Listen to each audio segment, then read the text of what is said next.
Hi, this is Robert Plenty, the owner of Brutal Iron Gym.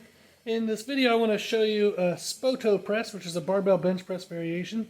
Spoto is the last name of a person named Eric Spoto, who at one point in time held the world record for the raw bench press.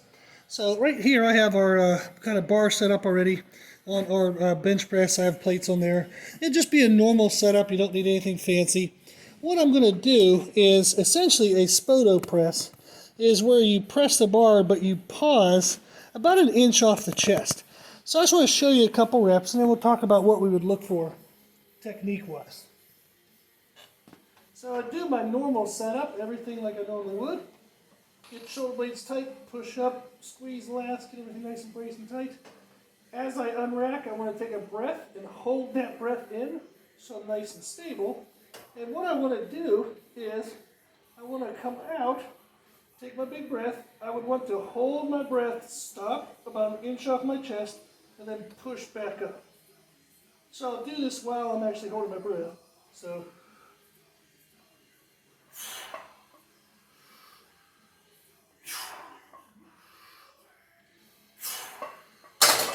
good. So what we're doing that for is it helps us learn how to stay tight and braced. Since the bar is going to come down but not hit us or drop anywhere, we don't want anything to go loose in our body.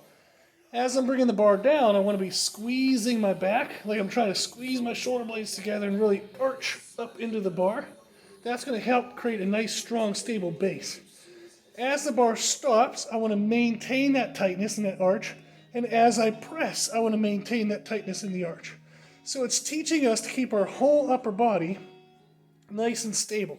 Now, should I be stabilizing my lower body? Yes. But the idea of this is to squeeze our back on the way down, stay squeezed, and then stay squeezed as we press. So I'll do another couple reps.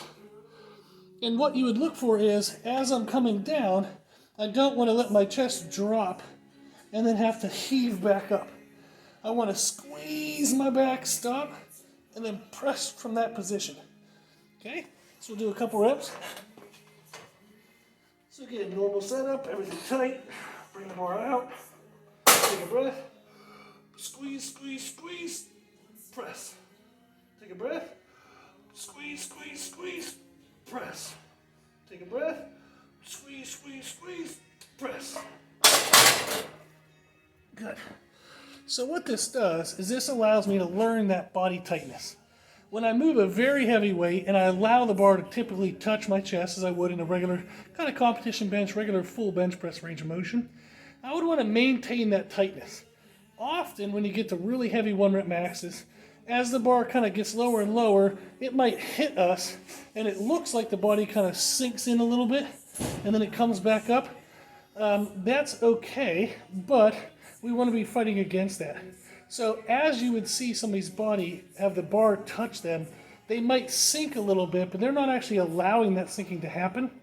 That would actually happen just as part of the weight compressing them down into the bench. So I'll show you what a couple of reps like that would look like. But keep in mind that the whole time you'd be fighting against it. So if this was a true like 1 rep max weight, really heavy weight, I would have everything tight.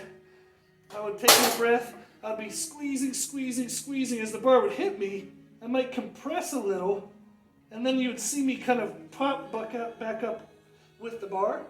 So again, tight, tight, tight, compress and drive. I'm actually fighting that. I'm not really allowing that to happen. In my mind, I'm doing this. I'm tight, tight, tight, tight, press. Tight, tight, tight, tight, press. But because it's so heavy, it would come down and touch us and sink a little bit, and then we'd pop back up again.